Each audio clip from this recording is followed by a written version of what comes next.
بسم اللہ الرحمن الرحیم۔ درخت خرما۔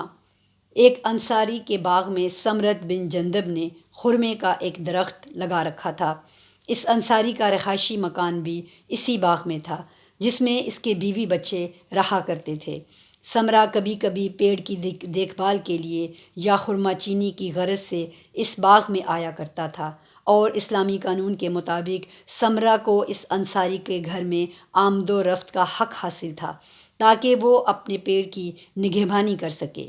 سمرہ اپنے پیڑ کی نگہبانی کے لیے اس انصاری کے گھر میں انتہائی لاپرواہی کے ساتھ گھس جایا کرتا تھا، اور گھر میں داخل ہوتے وقت اس کی نگاہ گھر کی دوسری چیزوں پر بھی پڑا کرتی تھی۔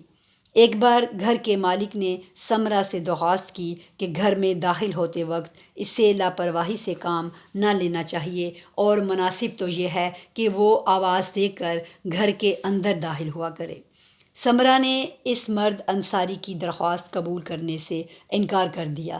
گھر کا مالک مجبوراً رسول مقبول صلی اللہ علیہ وآلہ وسلم کی خدمت میں آیا اور اپنی شکایت بیان کرتے ہوئے کہنے لگا، یہ شخص انتہائی لاپرواہی کے ساتھ میرے گھر میں داخل ہو جایا کرتا ہے۔ آپ اس سے کہہ دیں کہ گھر کے اندر داخل ہونے سے پہلے اپنے آمد کی اطلاع دے دیا کرے تاکہ میرے گھر والے اس کی نظروں سے اپنے آپ کو محفوظ کر لیا کریں۔ رسول مقبول نے سمرہ کو طلب کیا اور اس سے ارشاد فرمایا، فلاں شخص کو تجھ سے یہ شکایت ہے کہ تو بغیر اطلاع دیے ہوئے اس کے گھر میں گھس جایا کرتا ہے، اور اس کے گھر والوں کو تو ایسی حالت میں دیکھ لیا کرتا ہے جو اس کو قطعی ناگوار ہے۔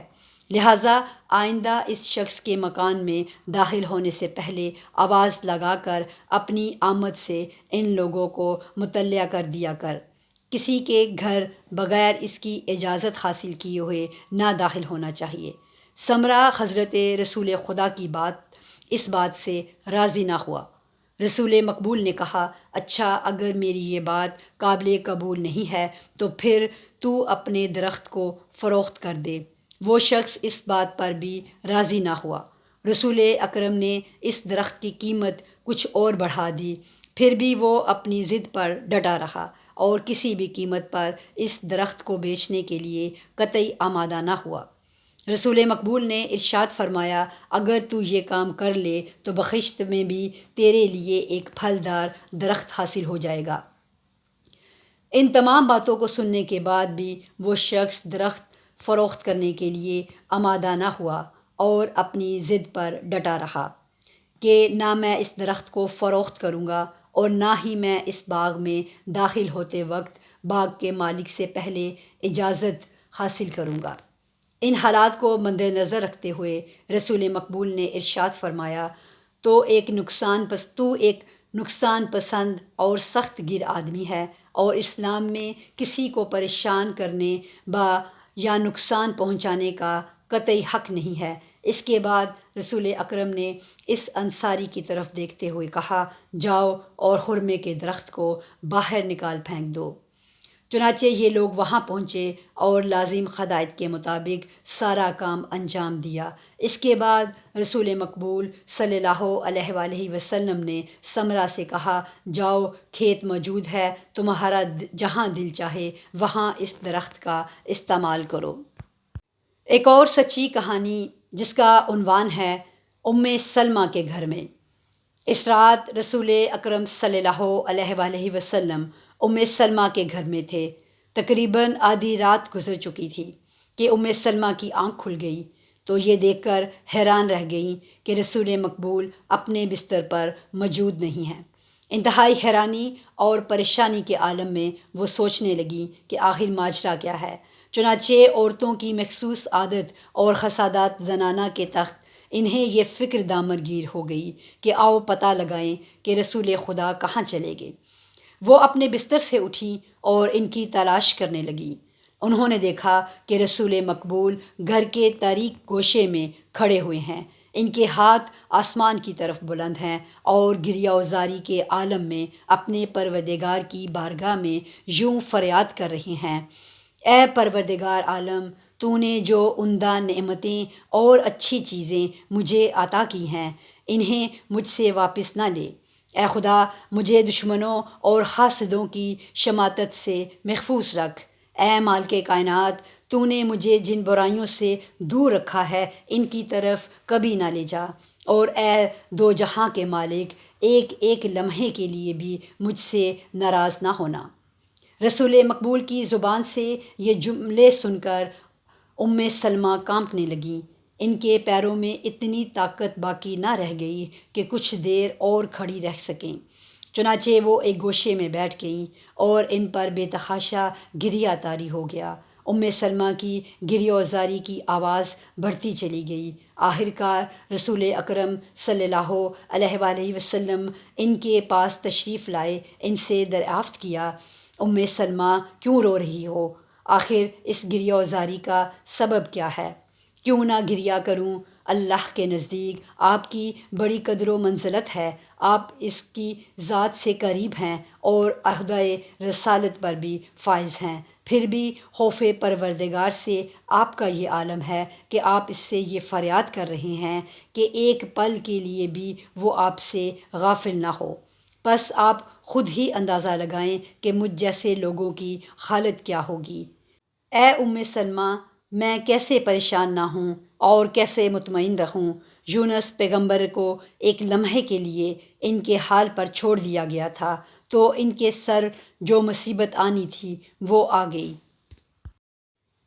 ایک اور سچی کہانی جس کا عنوان ہے کالا بازار۔ کثرت عیال کی وجہ سے امام جعفر صادق علیہ السلام کی ضروریات زندگی میں غیر معمولی اضافہ ہو چکا تھا، چنانچہ خانگی اخراجات کو پورا کرنے کے لیے انہیں تجارت اور دیگر ذریعہ معاش کی فکر دامنگیر ہوئی۔ انہوں نے 1000 دینار کی رقم اپنے غلام مصادف کے حوالے کرتے ہوئے اس سے کہا، یہ 1000 دینار لو اور تجارت کی غرض سے مصر کے سفر کے لیے آمادہ ہو جاؤ۔ مصادف نے اس رقم سے مصر کے بازار میں زیادہ بکنے والی چیزیں خریدیں اور تاجروں کے قافلے کے ساتھ مصر کی جانب روانہ ہو گیا۔ جیسے ہی یہ لوگ مصر کے قریب پہنچے، ان کی ملاقات تاجروں کے ایک دوسرے قافلے سے ہوئی جو مصر سے واپس آ رہا تھا۔ دونوں قافلے کے تاجروں نے ایک دوسرے کی مزاج پرسی کی اور گفتگو کے دوران انہیں یہ معلوم ہوا کہ جو تجارتی سامان ان کے پاس موجود ہے وہ مصر کی بازار میں بالکل نایاب ہے۔ دولت مند تاجر یہ خبر سنتے ہی اپنی خوش قسمتی پر فخر کرنے لگے۔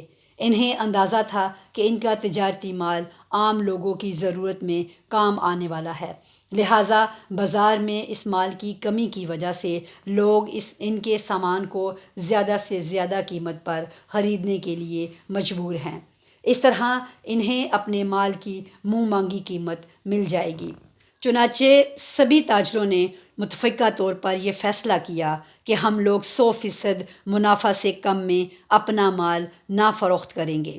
جیسے ہی یہ لوگ سرزمین مصر میں داخل ہوئے، انہیں فوراً ہی معلوم ہو گیا کہ راہ میں ملنے والی اطلاع بالکل سچ ہے۔ باہمی عہد و پیمان کی روح سے ان تاجروں نے کالا بازاری کا ماحول پیدا کر دیا اور کسی نے بھی دگنا قیمت سے کم میں اپنا مال فروخت نہ کیا۔ چونکہ بازار میں اس مال کی کمی تھی اور ضرورت سے زیادہ، لہٰذا کچھ ہی دنوں میں ان کا سارا مال دگنا قیمت پر بھی فروخت ہو گیا۔ دیگر تاجروں کی طرح مصادف بھی 1000 دینار خالص منافع لیے ہوئے مدینہ واپس آ گیا۔ وہ خوشی خوشی امام جعفر صادق کی خدمت میں حاضر ہوا اور 1000 دینار کی 2 تھیلیاں ان کے سامنے رکھ دی۔ امام نے مصادف سے پوچھا، یہ کیا ہے؟ مصادف نے جواب دیتے ہوئے کہا، ان میں سے ایک وہ سرمایہ ہے جو آپ نے میرے سپرد کیا تھا، اور دوسری تھیلی میں منافع کی رقم ہے جو اصل سرمایہ کے برابر ہے۔ امام نے کہا، مصادف منافع تو بہت زیادہ ہے، ذرا بتاؤ تو کہ اتنا زیادہ منافع تم لوگوں کو کیسے حاصل ہو گیا؟ معاملہ یہ ہے کہ مصر کے قریب پہنچنے کے بعد ہم لوگوں کو اطلاع ملی کہ بازار مصر میں اس مال کی شدید کمی ہے جو ہم لوگوں کے پاس ہے۔ لہٰذا ہم لوگوں نے آپس میں یہ عہد کر لیا کہ 100% منافع سے کم میں اپنا مال نہ فروخت کریں گے۔ پھر ہم لوگوں نے ایسا ہی کیا اور 100% فائدہ پر اپنا مال فروخت کر کے واپس چلے آئے۔ سبحان اللہ، تم لوگوں نے ایسی حرکت کی ہے، تم لوگوں نے یہ عہد کیا کہ مسلمانوں کے درمیان کالا بازاری کا ماحول پیدا کرو گے، اور تم لوگوں نے باہم یہ قسم اٹھائی کہ 100% منافع سے کم قیمت پر اپنا مال نہیں فروخت کرو گے۔ نہیں، میں ایسی تجارت اور ایسا منافع ہرگز پسند نہیں کرتا ہوں۔ اس کے بعد امام نے ایک تھیلی اٹھائی اور کہا، یہ میری پونجی ہے۔ دوسری تھیلی اسی جگہ پڑی رہنے دی اور کہا، اس دوسری تھیلی سے جس میں 100% منافع کی رقم ہے، میرا قطعی اور کوئی سروکار نہیں ہے۔ پھر امام جعفر صادق علیہ السلام نے مصادف کو خطاب کرتے ہوئے ارشاد فرمایا، اے مصادف، حلال روزی کے مقابلے میں تلوار چلانا آسان ہے، یعنی تلوار چلانا آسان ہے مگر حلال روزی حاصل کرنا آسان نہیں ہے۔